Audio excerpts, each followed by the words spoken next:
Okay, good afternoon. My name is Mark Brooks. I'm the head of the Insights team at L'Oreal USA. And the lawyer said I had to show this because I'm showing results, so I showed it to you, so that's that. What I want to just give you is just a little bit of context about the company, because what a lot of people don't know is that L'Oreal owns about 23 different global brands. And the company was actually founded in 1907, 1909. We were the first inventors of actually safe synthetic hair dye. So that's how old that, that goes back to. And in fact, beauty is all that we do. It's all that we think about. We don't make detergents or paper towels. It's just beauty. We live and breathe it. In fact, we wrote the book on it, 100,000 Years of Beauty. It's in the Library of Congress. So L'Oreal, 27 global brands. We've had continuous sales growth. 2012 is another excellent year, I think plus 7%. It's the #1 cosmetics company worldwide, and we have almost 69,000 employees. And every year or so, we file between 600 and 750 patents on molecules or some other technology. So our brands that most people may not be aware of, we have our mass distribution brands, which is L'Oreal Paris, which is obviously the flagship, Garnier, Maybelline, Soft Sheen, Carson, which is more of our ethnic portfolio. Essie, we have Active, which is dermatology distribution, cosmetic surgery, Medi-Spa distribution, luxury, which is like Lancôme, Yves Saint Laurent, Giorgio Armani, Ralph Lauren fragrances. Our salon portfolio, which is Redken, Matrix, Kerastase, and some others, Clarisonic, which is a very recent acquisition. Urban Decay was acquired this year, which is part of the luxury portfolio, and then The Body Shop. And Kiehl's, that's one of my favorite ones. All points of distribution, evident by the brand portfolio that we also have. E-commerce is primarily through things like Walmart.com, Target.com. Our branded websites are Kiehl's.com, Lancôme.com. So I just wanted to give you a flair for the brand, a little bit more flair for it. This is a piece of advertising for cosmetics featuring one of our celebrities.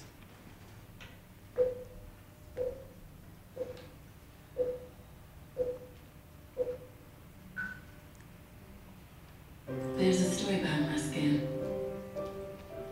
It's a mosaic of all the faces before it.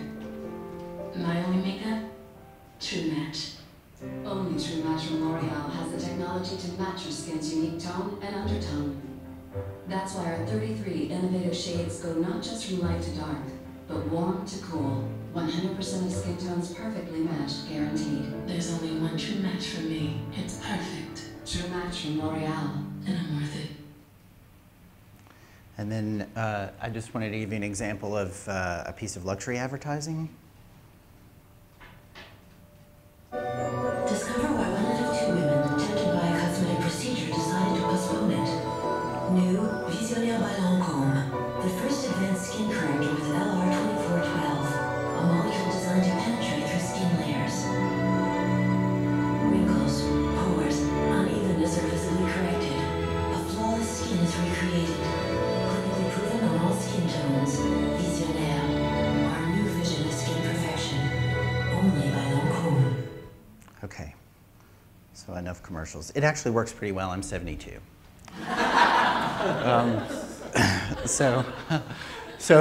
What we're really focused on now, and this is why it ties very well to the discussion about social media, and we have a charter and a mandate basically globally to increase the number of consumers by 1 billion in 2020.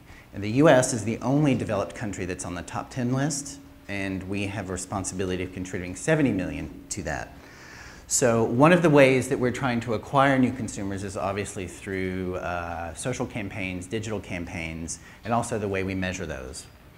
A big initiative for actually the #1 cosmetics brand is the official makeup sponsorship of Mercedes-Benz Fashion Week.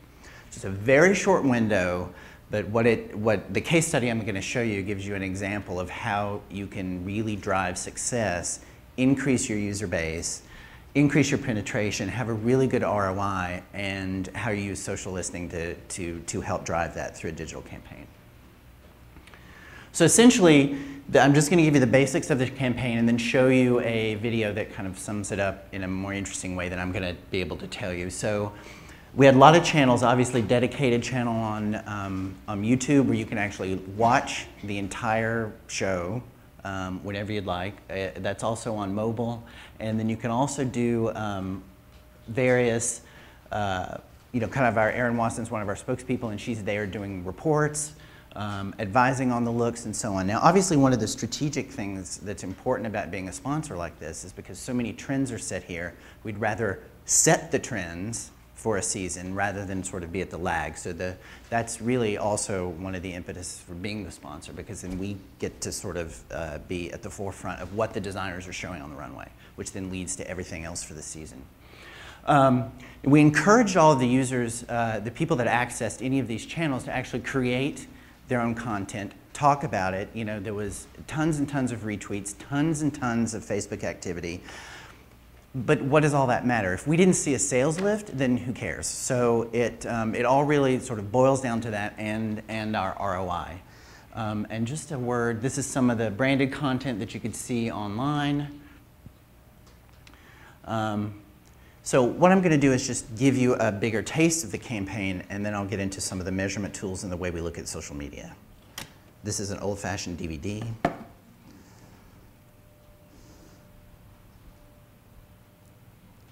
So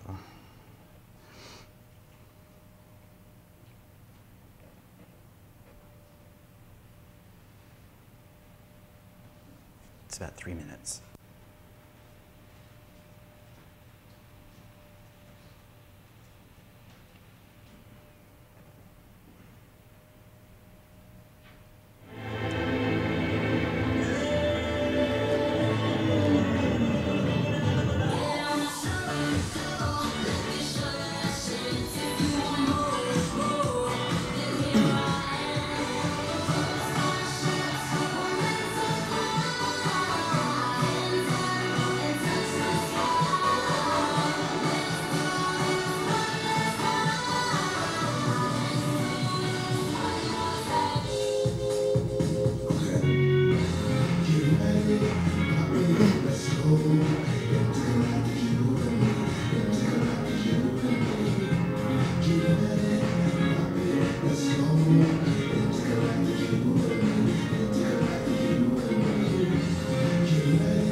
I was inspired by the idea of a high priestess, which is a tarot card. We're here with Carlos Miele. Obviously, we see lots of prints and everything, but what I'm loving is some of this stone embroidered detail. Each of these looks are different stages of metamorphosis changing. Data from Maybelline, who did my makeup last time. Incredible. You give him one idea and just let him go for it. The inspiration of the look is a woman who has been reborn. I saw a lot of designers using Maybelline's color tattoos, kind of a multi-purpose highlighter. This season we're creating a really beautiful, gorgeous sculpted look. And then we finished off with Mela Flush Mascara just to create a very natural, fluttery looking lash. It's one of those makeups that you wish that you sort of fall with. It's called from the Color Sensational line, and it's inspired by Hawaii. We have the Dream Bouncy Blush. Inspiration for the look is very natural, very light and glowy. So we use nail color show, very clear color. It's beautiful.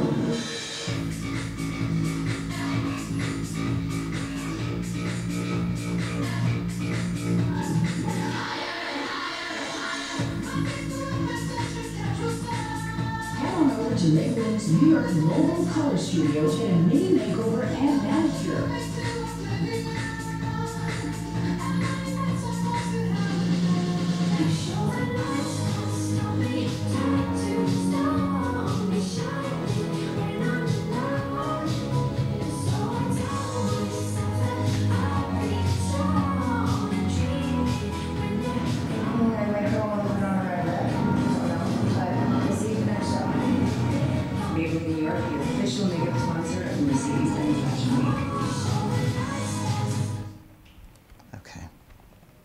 So pretty cool.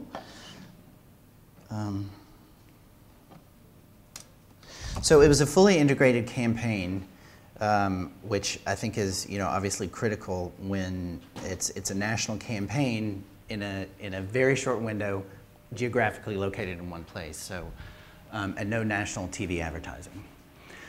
So some of our social listening tools, primarily we use these with our consumer care center, which monitors all of the feedback and all of the comments about our brands. As you can imagine, if something goes wrong on hair color, if you've applied something and the result is not what you expected, that's an issue that we have to address immediately. So we're able to interact with those consumers, real time, 24 hours a day, 7 days a week.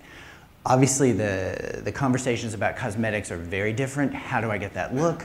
What do I do? Where do I go? So that's the impetus a lot for what we learned from this exercise. And we look at basically everything. We can aggregate it together, look at the sites separately, etc. So I'm not going to get into the volume of tweets and retweets. Obviously very positive, feedback to the campaign. But did we get any results from it? So obviously online and social world, we saw lots and lots of positive brand sentiment. Lots of buzz around, can you see this? Did you see this? Can I get this? But the tie-in has to be in store because that's the only place you can find it. So how can you actually go and create these looks that just came off the runway easily? So that's really the purpose of the campaign. So we saw really interesting shifts in favorability toward the brand. And what was kind of interesting is we had kind of a pop among men. Can't explain it, but nonetheless, we did. It's probably maybe some of our new eye concealers. That's the only thing I can think of.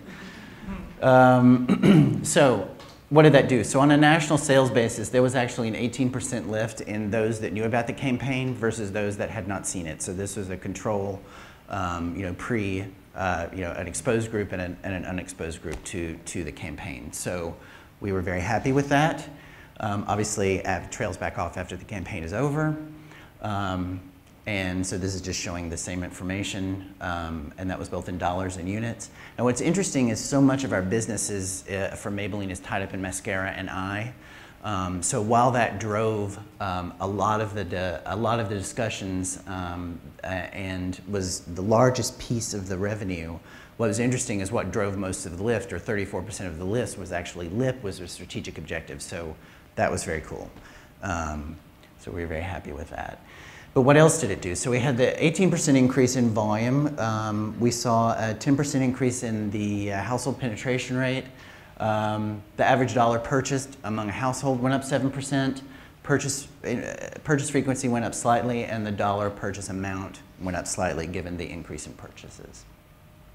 Now what's cool is that if we looked at the prior 52 weeks, we had 60% of the people that hadn't used the brand during that time frame. So that was a really great metric for us, and one that we feel very proud of in this campaign. And when we look at it versus our competition, this is what was happening in terms of volume with our competitors. So we had a good impact, a positive impact there also.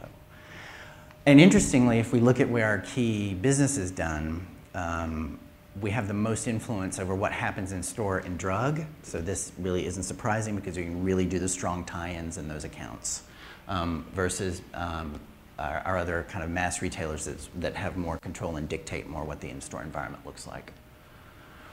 So if I just very quickly talk about the ROI, there's a lot of things in here I couldn't show you, but nonetheless, we're pretty happy with a $1.63 return for every dollar that we invested in this program.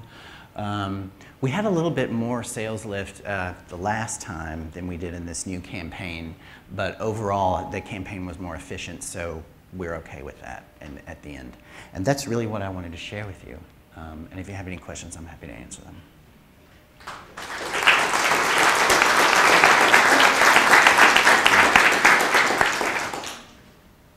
Yes?